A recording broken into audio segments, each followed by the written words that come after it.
چھوڑ دو مجھے چھوڑو، چیخ رہی تھی۔ وہ شدید تھکن کی حالت میں تھا۔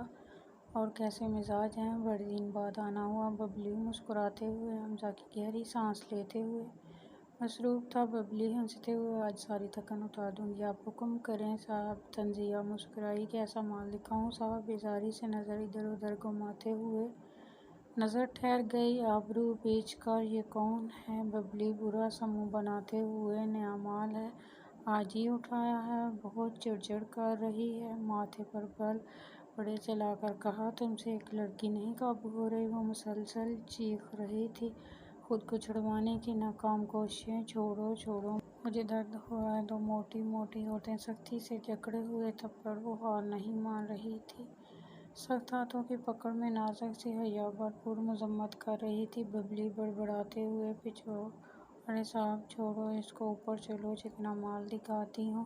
لیکن وہ کچھ نہیں کہہ رہا تھا۔ اسے قریب آتا دیکھ کر وہ اور زور سے چیخنے لگی تھی، غصے سے، مجھے ہاتھ مت لگانا، میں جان سے مار دوں گی۔ میرے قریب آئے تو وہ کہا، اب دو ہاتھوں کی گرفت میں تھی۔ ببلی تیوری چڑھاتے ہوئے، اس کے تو پر کترنے پڑیں گے۔ پاس کھڑی سانولی لڑکی کو سینہ بڑا ہوا، کھلے پھیلے ہوئے بلاؤز اور ٹراؤزر میں ملبوس تھی۔ مجھے اسے کودتے ہوئے منہ کیا دیکھ رہی ہے؟ انجیکشن لگائیں اس منحوس کو، جب سے آئی ہے دماغ خراب کیا ہوا ہے۔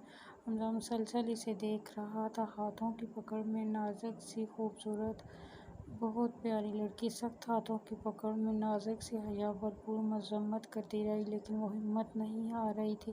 اب دانتوں سے عورتوں کے ہاتھوں کو کاٹنے کی کوشش کر رہی تھی۔ سانولی لڑکی انجیکشن لے آئی، یہ لے ببلی باجی۔ ببلی غصے کی طرف سے حیا کی طرف بڑھنے لگی۔ حمزہ سخت لہجے میں، ببلی منہ بناتے ہوئے، صاحب کیوں وقت ضائع کرتے ہو؟ اسے تیار کرنے میں وقت لگے گا صاحب، تم اوپر چلو میرے ساتھ۔ آبرو اٹھاتے ہوئے، مجھے یہ لڑکی چاہیے، قیمت بتاؤ۔ چیختے ہوئے، کوئی چیز نہیں جو میری قیمت لگا رہے ہو، چھوڑو میں جان لے لوں گی، تمہاری کہیں نہیں جاؤں گی، سنا تم نے؟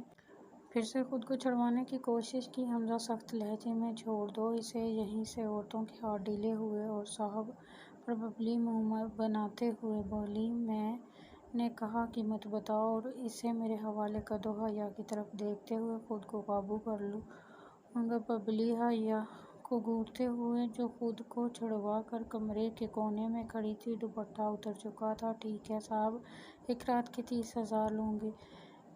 حیا کی سانسیں اب رک رہی تھیں۔ حمزہ دانت چباتے ہوئے، یہ میرے ساتھ جائے گی، منہ مانگی قیمت دوں گا۔ ماتھے پر بل آئے، ایسے کیسے صاحب، آج ہی تو اٹھا کر لائے ہیں 5 لاکھ۔ حیا پر سے نظریں ہٹائے بغیر بولا۔ ببلی کی آنکھوں میں چمک اتر آئی، مسکراتے ہوئے، جو حکم صاحب۔ حمزہ چیک نکالتا ہے، حیا موقع دے کر بھاگنے کی کوشش کرتی ہے، حمزہ بازو دبوچ لیتا ہے۔ مجھے جانے دو، چھوڑو مجھے۔ حمزہ آنکھوں میں دیکھتے ہوئے، تم مجھے چھو نہیں سکتے، سمجھے تم؟ حمزہ کھینچ کر قریب کرتے ہوئے، اگر تم چپ نہیں ہوئی تو؟ حیا غصے سے، تو کیا میں؟ وہ مزید قریب آیا۔ حیا کی دھڑکن تیز چل رہی تھی، لب خاموش تھے، آنکھیں میچ لیں۔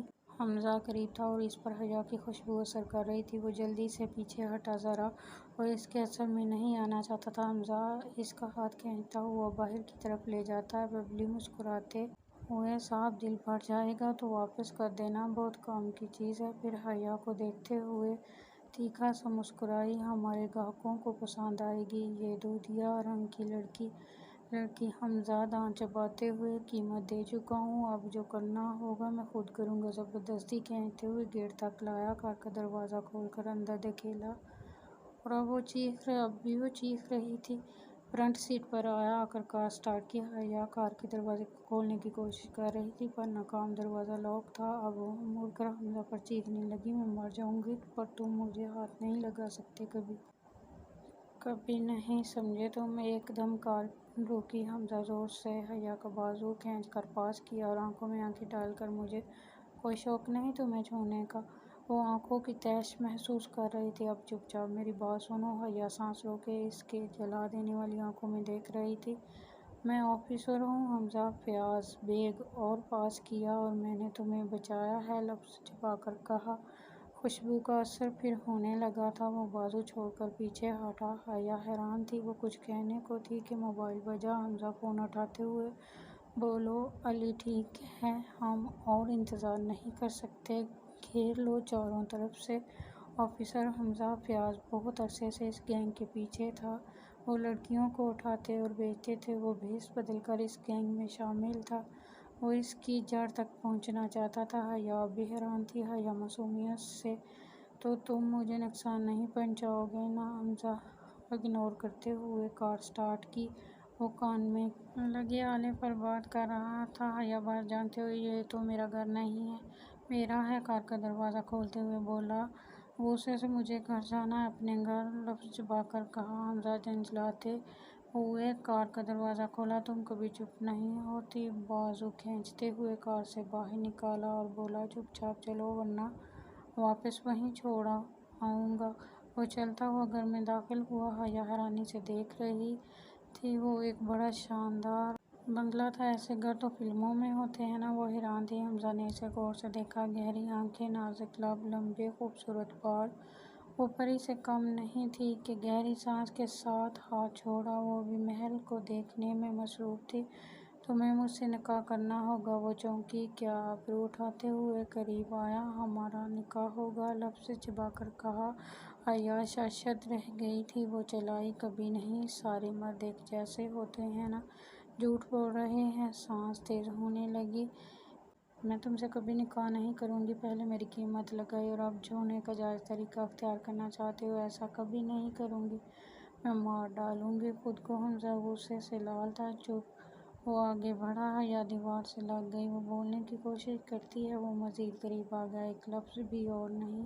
دل کی دھڑکن بڑھنے لگی، کان کے قریب آ کر کہا میں تمہیں نہیں چھوؤں گا، مگر نکاح تمہیں کرنا ہی ہوگا، چاہے مرضی سے کرو یا زبردستی۔ وہ پیچھے ہٹا۔ میں نہیں کروں گی، وہ چیخیں مارتے ماتھے پر بل پڑے، گہری سانس لی۔ تو ٹھیک ہے، میں تمہیں واپس چھوڑ آتا ہوں وہیں۔ وہ سنجیدگی سے باہر کی طرف اشارہ کرتے ہوئے بولا کہ بغیر نکاح کے تمہیں یہاں نہیں رکھ سکتا۔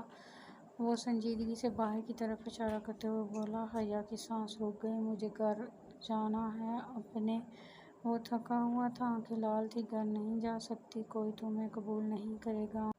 آنکھوں میں درد بھرا۔ نہیں، سب بہت پیار کرتے ہیں مجھ سے، میں انہیں بتاؤں گی۔ مجھے کالے سے وہ ششدر رہ گئی تھی، اس نے ایسا نہیں سوچا تھا۔ نکاح کے بعد تم گھر جا سکتی ہو، تمہیں یہاں رہنے پر فورس نہیں کروں گا۔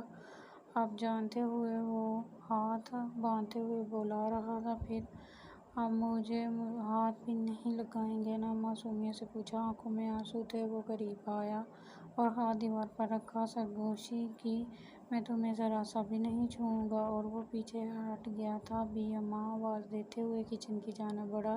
جی صاحب، میں کام سے جا رہا ہوں، اشارہ کرتے ہوئے، جب تک میں نہیں آتا اس کا دھیان رکھیں، بھاگنے کی کوشش نہ کریں۔ جی ٹھیک ہے صاحب۔ وہ موبائل پر نمبر ڈائل کرتے ہوئے باہر کی جانب روانہ ہوا۔ ویڈیو جاری ہے، اگلی ویڈیو میں یا نیچے دیے گئے لنک پر کلک کریں۔